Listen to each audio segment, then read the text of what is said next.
माननीय आमदार माननीय आबासाहेब चिमणरावजी पाटील यांच्या अथक प्रयत्नांतून व आमदार माननीय अमोलदादा पाटील यांच्या संकल्पनेतून शेती व गावठाणांसाठी विजेच्या उद्भवणाऱ्या समस्या कायमस्वरूपी सोडवण्यासाठी तालुक्यातील शिरसमणी येथे 5.33 कोटी रुपयांचा 33 केव्ही क्षमतेचा उपकेंद्राला मंजुरी मिळवून आणली होती। यासाठी आमदार माननीय अमोलदादा पाटील यांनी सातत्याने पाठपुरावा करून प्रशासकीय बाबी पूर्ण करून घेतल्या। आज या उपकेंद्राचे आमदार माननीय अमोलदादा पाटील यांच्या शुभहस्ते लोकार्पण करण्यात आले।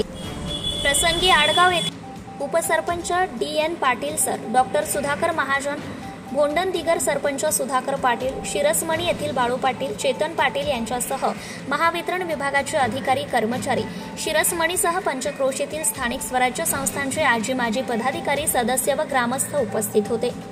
या 33 केव्ही उपकेंद्राच्या कामामुळे शिरसमणी, भोंडनदिगर, टिटवी, चोरवड, पोपटनगर या परिसरातील गावठाण व शेतीला मोठा लाभ होणार आहे।